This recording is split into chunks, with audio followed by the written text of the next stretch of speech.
Diyos ko, ano ba yan? Hi, Ria. Nagmamadali ka na nga eh.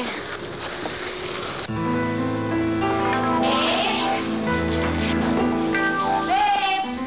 Hi! Hi! Jenny, nandito ka na pala. Sorry, nilate ako. Nabili na kasi ako ng ingredients para makapagsimula na tayo. Tara?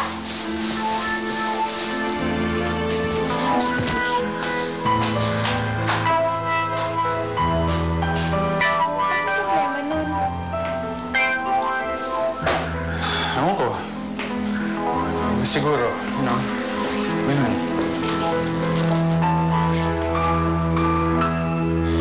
So, hindi mo pa nakukwento sa akin kung paano kayo nagkakilala ng asawa mo. Siguro sa school, di ba? Oo, hindi. Baka sinubukan ko lang pumasok sa school ni Chini. Sa gate pa lang, hindi na ako pasado. Grabe ka naman. Simpleng tao lang mga magulang ko. Masisipag lang kaya nakapag-college ako. Tapos yun, sumikap ako makatapos. Dahil doon, napasok ako sa isang heavy equipment company. Alam mo kung sino mayari? Tanto ni Chini. O yan, sige. Huhulaan ko kung ano nangyari. Nang minsang bumisita si Chini sa opisina ninyo, nagkita kayo at na-love at first sight na kayo sa isa't isa. But first sight? Bakit hindi? Ewan ko. Hanggang ngayon na, hindi pa ako makapaniwala na kapinasa ako ng tulad niya eh. Kasi anak siya ng boss ko, ako sino ba naman ako? Kaya naman siguro mahal na mahal mo yung asawa mo. Sobra.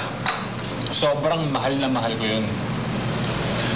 Minado ko hindi siya ganun ka-perfecto. Pero dahil binigyan niya ako ng napakagandang anak, eh doon pa lang bawing-bawi na siya. Teka kayo ni Aris, paano kayo nagkakilala? Laan ko. Pinagkasundo kayo ng magulang niyo, no? Di ba? Kung yung ginagawa ng mga mayayaman, pinagkakasundo yung mga anak nila eh. Grabe ka naman kung makapagsalita. Hindi, no? Masyado ka ng OA. Nagkita kasi kami talaga niyan sa States. Parehas kami nag-aaral. Nag-master siya for business administration. Ako naman for child education. Ayun. Ang stand ko pa nga nun talagang hindi ako mag-boyfriend hanggat hindi ako nakapagtapos ng pag-aaral eh. Kaya lang, ayun nga. Ayun. Nakilala ko nga si Aris, di naloko na. So, umuwi kami, bumalik kami dito, nagtrabaho. Ako, nagturo pa ako nun sa mga elementary. Kaya lang, hindi kasi kami magka-baby. Kaya, tumigil ako sa pagtatrabaho. Hanggang ngayon naman, hindi pa rin kami makabuo. Alam mo, nagpapadoktor na nga ako eh. Makakabuo yung ngayon yan. Darating din yan. Sana. Sana, baby girl. Oo nga. Tapos si Harvey, tuturuan ko maging good boy. Para pag niligawan ni anak mo, at least, safe yung anak mo. At alam mo yun. Alam mo, grabe ka mag-isip. Masyado naman ina-advance mga pangyayari. Bakit mo pinaplano kagad yung mga future ng bata? Hindi pa, Miguel. Wala pa yung bata. Hindi pa napapanganak. Bakit ganun naman yung mga mayayaman, di ba? Kahit hindi pa ipinapanganak yung mga anak nila, pinagkakasundo na nila. Eh, medyo mayaman naman na ako. Ganun din gagawin natin. Class. Harvey, may good news. May malaking kliyente naman ang daddy mo. Talaga, Dad? E di, mas malaking bahay na ang ibibili mo kay Mami. Hindi, may bahay na tayo eh. Pan-Disneyland natin yun. Talaga, Dad? Promise mo yun, ha? Pupunta tayong Disneyland. Promise. Pero, kailangan ma-close ko muna yung deal. May meeting nga kami mamaya eh. Oh, hindi mo na to. Chini, ikaw na magsundo kay Harvey ah. Hindi ko kasi alam kung oras kami matatapos eh. Chini. Ha? Okay, sige. Akong bahala. Disneyland! Disneyland! Disneyland! Disneyland! Babe, thank you at napagbigyan mo ako makapag-breakfast tayo sa labas. Alam mo, sobrang tagal na kasi natin hindi nagagawa to eh. Of course. Babe, maaga ka naman uuwi mamaya, di ba? Hindi, I'm not sure. Eh, kasi according to our calendar, fertile kasi ako ngayon. At nararamdaman ko that this is going to be the night. Tapos, pwede ka naman mag-undertime. Pwede ka tang ipaghanda ng dinner by 6, di ba? Babe, text ka lang ng text. Hindi ka naman nakikinig sa akin eh. Hindi, nakikinig ako. Alam mo naman, multitasker ako. Ha? Sige. Mamaya ha? Aga ako mamaya. Okay, Ha? tara na.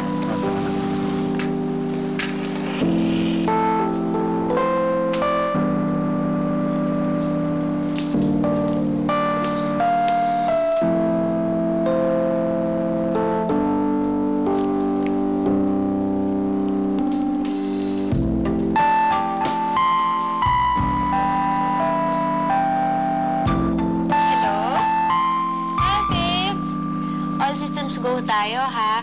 Kaka-check ko lang yung temperature ko, kaya it's time to make her baby na. Uwi ka na, ha? Ano? Bakit 2 hours pa? Kailangan ngayon na, okay? Now na, uwi ka na ngayon. Hintayin na kita dito, ha? Bye-bye! Sita, late na. Huwag mo na. Late na. Huwag mo na. Ayaw mo pa umuwi, ha? Ha?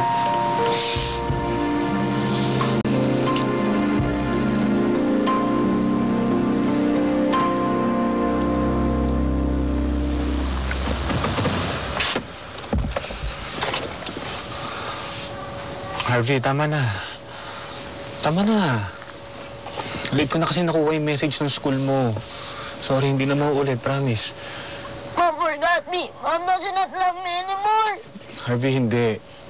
Mahal na mahal ka ni Mami. Okay? Siguro may ginagawa lang sa importante. Hindi. Ako tatakot ako dun sa loob ng school. Ang dilim-dilim. Mom, si Mami kinalimutan na niya ako. Hindi na niya ako mahal. Harvey! Harvey! Harvey! Harvey!